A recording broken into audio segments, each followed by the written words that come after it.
Comunicação não violenta. O próprio título já intriga e tem gente que lê e já se pergunta: será que eu sou uma pessoa violenta?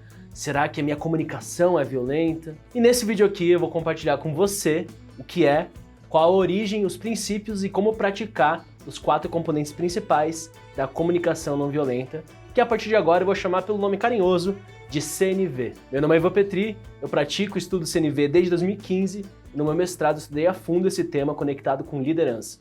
Talvez você já tenha ouvido falar do termo CNV, esteja com curiosidade para saber mais, ou até talvez já tenha lido o livro do Marshall Rosenberg. Em todo caso, você vai sair desse vídeo aqui compreendendo mais profundamente sobre esse tema. Então, bora lá! O Marshall Rosenberg foi o criador da comunicação não violenta, nasceu em 6 de outubro de 1934 nos Estados Unidos, em uma família de judeus não praticantes, com poucos recursos financeiros. Durante sua infância, que foi na época da Segunda Guerra Mundial, ele presenciou e vivenciou diversas situações de violência e também percebeu uma incongruência do ser humano. Pessoas que pareciam ficar bem ajudando outras, ao mesmo tempo, pessoas que pareciam curtir fazer o mal a outras ou ver o mal de outras pessoas. E ao longo do tempo, ele chegou à convicção de que a natureza do ser humano é ser compassivo, é apoiar outros seres humanos. E eu sei que isso dá uma bela discussão, né? Aquela velha treta dos filósofos Hobbes e Rousseau, se o ser humano é naturalmente egoísta, ou se o ser humano é naturalmente bom e se corrompe pelo sistema, mas a gente não vai entrar nisso agora porque não é o foco desse vídeo, quem sabe grava um vídeo depois sobre isso. E aí o Marshall se questionou o seguinte: o que faz com que a gente se desligue da nossa natureza compassiva, levando comportamentos violentos e comportamentos baseados na exploração de outras pessoas? E, inversamente, o que permite que algumas pessoas permaneçam ligadas a essa natureza compassiva, mesmo nas circunstâncias mais pesadas? Essas perguntas levaram ele a estudar psicologia, fazer um estudo autodidata comparativo de várias religiões e posteriormente propôs CNV. Nesse processo, ele também teve bastante influência do Carl Rogers, que foi um mentor importante na vida dele.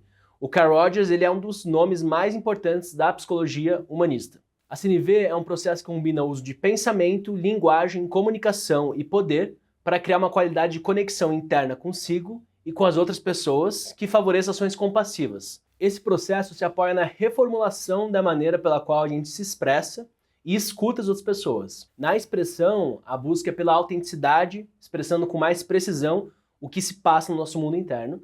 E na escuta, a busca é por empatia, oferecer uma atenção respeitosa e empática para ouvir de verdade as pessoas ao nosso redor. Conforme você pratica a CNV, percebe que ela vai além de um processo ou de um modelo. É também um modo de ser, de pensar, de viver, uma filosofia de vida. E a partir dessa mudança na forma que a gente se comunica e se relaciona uns com os outros, o objetivo fundamental da CNV é transformar sistemas de dominação e opressão em sistemas de cooperação e parceria. Para isso ser feito, existem 4 componentes e distinções principais que eu vou compartilhar com você aqui. Mas é bom você saber também que existem outros componentes, outras distinções que são registradas e também estão em constante pesquisa. Conforme você vai evoluindo na sua prática, você vai compreendendo e vai incorporando isso na sua vida também. Mas então bora lá começar pelos 4 componentes principais. O primeiro componente é o da observação. Consiste em você observar o que acontece em cada situação da sua vida, fazendo uma distinção entre o que é uma observação e o que é uma interpretação, julgamento ou avaliação. Por exemplo, imagina que você está incomodado com a forma como um colega interrompeu você diversas vezes durante uma reunião.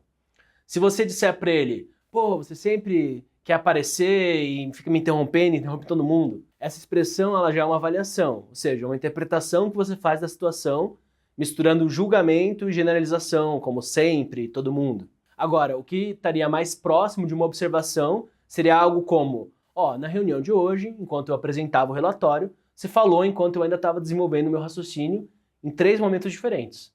Isso já está muito mais próximo de uma observação. E essa forma de se expressar descreve apenas o que foi possível observar, sem colocar rótulos ou intenções sobre a outra pessoa, o que ela fez, o que ela queria, o que ela pensou. E com isso, a gente aumenta muito a chance de que a outra pessoa escuta a mensagem com abertura, em vez de colocar na defensiva, né? De eu não sou isso, eu não fiz isso. Outro exemplo: seu parceiro ou sua parceira fica no celular durante a janta e isso te incomoda. Você pode dizer algo para ela como: você não liga para mim, você só se importa com esse celular, você não tá nem aí. Isso já soa como uma avaliação. Você está interpretando o comportamento da outra pessoa como desinteresse, o que ela não liga para você, e isso aumenta a chance de gerar defensividade por parte dela. Agora, se você focar na observação, você poderia dizer algo como: olha, durante o jantar de hoje, eu notei que você ficou olhando o celular enquanto eu falava sobre o meu dia. Isso é uma observação. Aí você pode continuar depois falar mais coisas, né?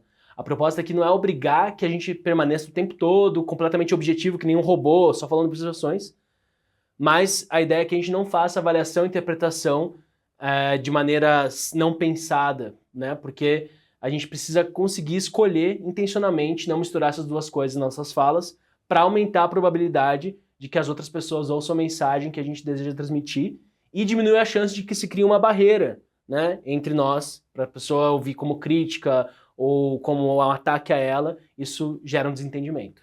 O segundo componente consiste em identificar e expressar os seus sentimentos que surgem ao observar determinadas situações. O nosso repertório de palavras para rotular outras pessoas, como preguiçosa, inútil e seja lá o mais outros que for, geralmente ele é muito maior do que o nosso vocabulário para descrever nossos estados emocionais. E por isso é importante você diferenciar sentimentos de pensamentos interpretativos. Por exemplo, imagina que você combinou de conversar com um amigo por mensagem e ele demorou dias para responder. Você pode dizer, olha, eu estou me sentindo ignorado, você não se importa com o que eu digo. Essa é uma fala carregada de julgamento e interpretação da atitude da outra pessoa. Ela não está expressando um sentimento. Ignorado não é um sentimento. É um pensamento disfarçado de sentimento. É o pensamento de que o outro te ignorou. Na perspectiva da CNV, a gente pode reformular isso mais ou menos assim. Quando eu vejo que a minha mensagem ficou sem resposta por alguns dias, isso é uma observação, eu me sinto triste, me sinto frustrado, porque a amizade e o contato mais frequente com você são coisas importantes para mim, e eu gostaria que isso fosse considerado. Aqui, nesse caso, você vai nomear, né, tristeza, frustração, e vai revelar também as necessidades que estão vivas em você, a conexão, a amizade, a consideração. Isso torna muito mais provável que outra pessoa escute você com empatia e não como uma acusação, e cria a possibilidade de vocês criarem estratégias para atender as necessidades. Existem inúmeras formas de expressar nossos sentimentos, isso vai variar dependendo da cultura em que a gente foi criado. Mas é importante ter um vocabulário para nomear esses sentimentos que realmente descrevem com mais precisão o que está presente em nós a cada momento. E que não seja uma interpretação do que outras pessoas fizeram. Pensa aqui comigo. É mais provável que quem está ouvindo se conecte com eu estou me sentindo triste do que estou me sentindo ignorado. A segunda opção provavelmente vai colocar a pessoa na defensiva, já que vai chegar como um julgamento, uma acusação por algo que ela fez ou deixou de fazer. Além disso, ainda dentro desse componente dos sentimentos, na perspectiva da CNV, as outras pessoas não são a causa do que a gente sente, elas são estímulos. A ideia que o Marshall traz é que a gente foi criado em um sistema em que as autoridades utilizam a culpa para fazer com que a gente se sinta responsável pelos seus sentimentos, para que elas consigam nos induzir a fazer o que elas querem. Um exemplo clássico que você já deve ter passado é um pai ou uma mãe que diz para o seu filho algo como: olha, eu fico muito magoado quando você não arruma seu quarto. É uma chantagem psicológica, emocional. Por isso é muito importante que, ao expressar nossos sentimentos, fique claro para nós e para quem nos escuta que a causa deles são as nossas necessidades e não a outra pessoa. E antes de entrar nesse componente das necessidades, eu quero convidar você, se você estiver curtindo esse vídeo, para se inscrever no canal, clicando aqui embaixo, para receber mais conteúdos como esse. Então bora lá! O componente das necessidades consiste na identificação e a expressão das necessidades que estão ou não estão sendo atendidas momento a momento. Necessidades essas que são sinalizadas pelos nossos sentimentos. Em geral, quando a gente tem necessidades atendidas, a gente experimenta sentimentos que a gente chama de agradáveis, bons, positivos, empolgação, alegria, alívio. E do contrário, quando nossas necessidades não são atendidas, a gente experimenta sentimentos desagradáveis, desconfortáveis, negativos, como ansiedade, tristeza, angústia, raiva. As necessidades, então, elas são esses elementos que sustentam a nossa vida. Desde o ar, alimento, segurança, até amor, aceitação, harmonia, pertencimento, colaboração, dentre tantos outros que existem aí.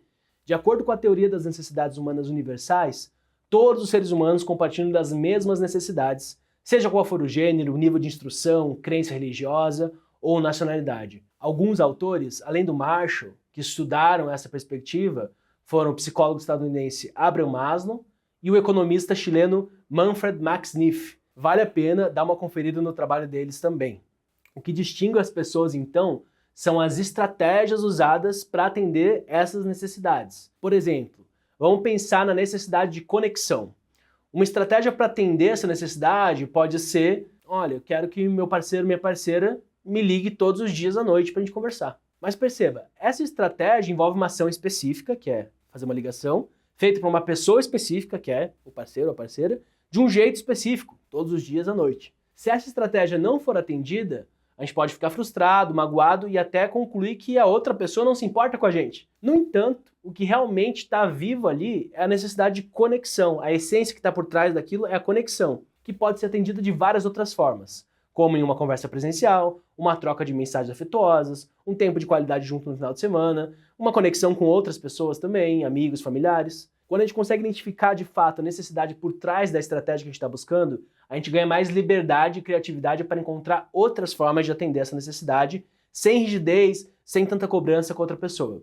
Outro exemplo aqui, um trabalhador ele pode ter necessidade de reconhecimento pelo esforço que está colocando em um projeto na empresa. E uma estratégia para atender essa necessidade pode ser que o líder dele elogie ele na reunião de equipe. Essa também é uma ação específica feita por uma pessoa específica de um jeito específico, é uma estratégia. Mas essa mesma necessidade, que no caso é reconhecimento, pode também ser atendida de várias outras formas. Por exemplo, receber um feedback individual, construtivo, pelo líder dele numa reunião, ouvir de um colega que seu trabalho foi útil ou inspirador, ver as suas contribuições sendo mencionadas em um e-mail ou no relatório de equipe, ser convidado para liderar uma próxima etapa do projeto e por aí vai. Tem vários jeitos de receber essa necessidade de reconhecimento. E quando a gente amplia, isso é muito poderoso, ampliar esse olhar para as necessidades, ao invés de ficar só preso no único jeito de atender elas, a gente acaba desenvolvendo mais flexibilidade, mais autonomia e abertura para o diálogo sem depender que o outro age exatamente da maneira que a gente quer e imagina.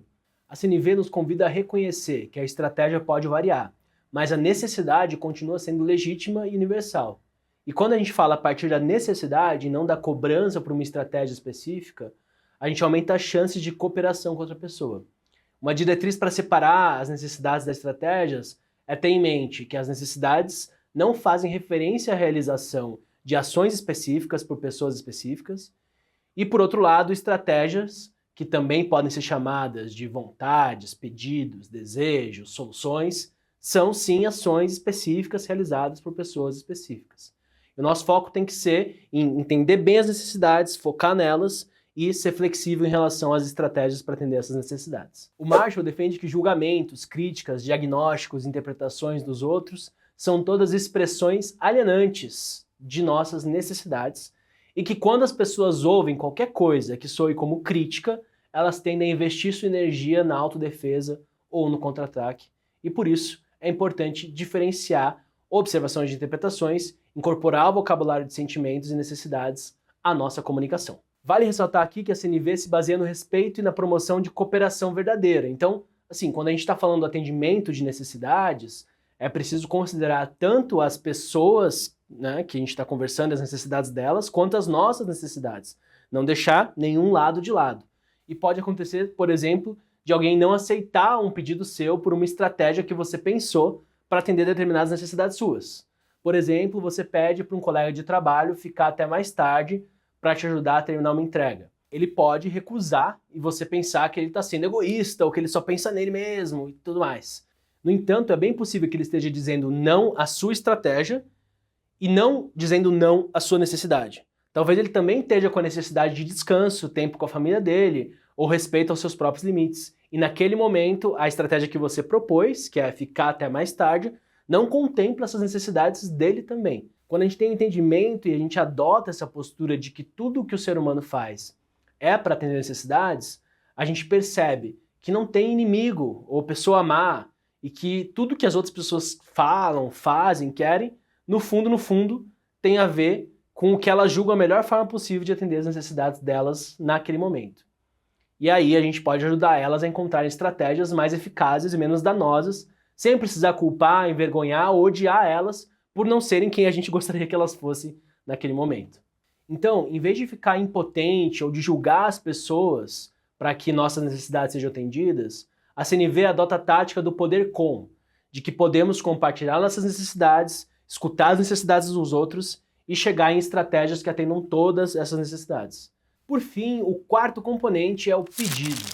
Consiste em a pessoa pedir uma ação concreta, específica e em linguagem positiva que compreende que atenderá às suas necessidades. Então o pedido ele é um tipo de estratégia que pode ser adotada para o atendimento das necessidades que você tem naquele momento. Na CNV é importante diferenciar um pedido de uma exigência. Um pedido, ele abre espaço para a discordância da outra parte e a compreensão dessa discordância. Então, quando alguma outra pessoa diz para você que não para um pedido seu, você pode tentar entender qual que é a necessidade que ela está satisfazendo e que impede ela de dizer sim para você. Quando a outra pessoa acredita que será culpada ou punida por não atender o nosso pedido, significa que ela está recebendo esse pedido como uma exigência. Isso vai impactar negativamente na relação. Para fazer um bom pedido, é importante evitar frases vagas, abstratas ou ambíguas e usar uma linguagem de ações positivas, declarar o que a gente está querendo em vez do que a gente não está querendo e ser o mais nítido possível, específico sobre a ação que a gente deseja. Por exemplo, em vez de dizer, você pode parar de ser tão frio comigo? Você pode experimentar dizer algo como, eu gostaria muito de ter mais momentos de conexão com você. Será que você topa reservar 30 minutos hoje à noite para a gente conversar sem celulares, só nós dois? Outro exemplo. Você pode sentir frustração porque os prazos estão sendo constantemente descumpridos na sua equipe. E aí você vai dizer para eles, olha, vocês precisam se comprometer mais com os prazos. Isso pode soar como um pedido, mas falta muita coisa aí. Em vez de falar isso, você poderia falar algo como, olha, eu percebi que nas últimas entregas que a gente teve, rolaram alguns atrasos. Isso me preocupa porque compromete nossos acordos com os clientes. Você estaria disposto a me enviar uma atualização sobre o andamento do seu trecho do projeto toda sexta-feira às 3 da tarde? Essa diferença entre pedido e exigência se conecta com um dos princípios mais importantes da CNV, a forma como nos relacionamos com o poder. Em vez de buscar que as outras pessoas façam o que a gente quer, por medo, culpa, obrigação, que é o chamado poder sobre o outro, a CNV nos convida a construir acordos com base no respeito mútuo, o poder com o outro. Isso significa criar ambientes em que as pessoas cooperam de forma genuína porque enxergam que suas necessidades também estão sendo consideradas. E uma das formas mais eficazes de cultivar isso é demonstrar interesse verdadeiro pelas necessidades dos outros, tanto quanto pelas nossas necessidades. Então, assim, esses 4 componentes que falei até agora, eles são aplicados tanto na perspectiva da sua expressão, da sua fala, quanto da escuta dos outros. Por um lado, a CNV ela nos mostra como que a gente pode falar de modo a aumentar as chances das outras pessoas contribuírem voluntariamente para o nosso bem-estar e a gente não criar um muro entre você e a pessoa. Por exemplo, você está sobrecarregado e com as tarefas de casa e quer mais colaboração de quem mora com você. Em vez de você ficar mandando indiretinhas ou guardar isso para você e ficar remoendo, você pode experimentar falar algo do tipo, olha, ontem e hoje eu fui a única pessoa que lavou a louça e limpou a cozinha. Observação, eu tô muito cansado e triste, sentimento, porque eu gostaria de mais colaboração para manter a casa em ordem. Aí, necessidade. Vocês estariam dispostos, ou você estaria disposto a definir junto uma divisão de tarefa para essa semana? Pedido. Então essa seria uma forma de se expressar usando esses componentes. E por outro lado, a CNV mostra como a gente pode receber as mensagens das outras pessoas, aumentando as chances de contribuir voluntariamente para o bem-estar delas e compreender de fato o que está acontecendo com elas. Por exemplo, uma pessoa da sua equipe pode chegar e falar para você, você nunca deixa ninguém falar na reunião? Ao invés de reagir ou rebater, você pode tentar ouvir o que está por trás dessas palavras. Que necessidades será que estão presentes? Que sentimentos estão presentes? Então você pode dizer algo assim, então você está frustrado porque você gostaria de ter mais espaço para se expressar durante nossas reuniões? É isso? Então você vai validando o que está acontecendo com outra pessoa usando esse vocabulário novo. Então vamos para um resumão geral, Considerando tudo que eu falei até agora, a gente pode resumir a CNV em 6 recomendações principais. Primeiro, ao se comunicar, você falar a partir de observações e não de interpretações, avaliações e julgamentos. Segundo, perceber, identificar e expressar seus sentimentos, diferenciando eles de pensamentos interpretativos. Terceiro, perceber e identificar como que as suas necessidades estão conectadas com seus sentimentos e expressar elas. Quarto, fazer pedidos claros e específicos em linguagem positiva, diferenciando esses pedidos de exigências. Quinto, aplicando esses 4 elementos, tanto na expressão quanto na hora de ouvir outras pessoas. E por último, e fundamental, evitar o uso de julgamentos morais, comparações ou qualquer expressão que possa soar como crítica pessoal para outra pessoa. Para fechar nosso vídeo, eu quero frisar com você que a CNV é uma prática que desenvolve pelo menos 3 dimensões: a intrapessoal, a interpessoal e a social ou sistêmica. Na dimensão intrapessoal, a CNV nos convida a olhar para dentro, reconhecer nossos sentimentos, dar nome às nossas necessidades, nos libertar de padrões que a gente possa ter de culpa, de raiva, de vergonha. É um caminho profundo de autoconhecimento que ajuda a gente a transformar nossas reações automáticas em escolhas mais conscientes. Na dimensão interpessoal, a prática ela se torna uma ponte com as pessoas ao nosso redor. Através da escuta empática e da expressão autêntica, a gente pode cultivar relações mais honestas, mais respeitosas e também mais colaborativas. em que realmente a gente consegue ver a humanidade uns dos outros. E na dimensão social ou sistêmica, a CNV ela se torna um instrumento de transformação social. Quando a gente se comunica e direciona intencionalmente nossas ações com empatia e consciência, a gente está apoiando na transformação de ciclos de dominação, exclusão e violência, e a gente está impactando o nosso meio de uma maneira mais ampla.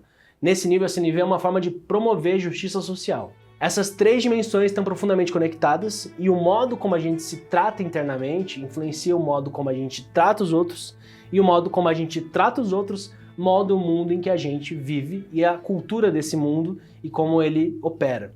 Eu incentivo muito que você se torne uma pessoa praticante da comunicação não violenta e que sua prática seja, ao mesmo tempo, um caminho de autoconhecimento, um exercício constante de diálogo com as pessoas ao seu redor e também um compromisso ativo de transformação social.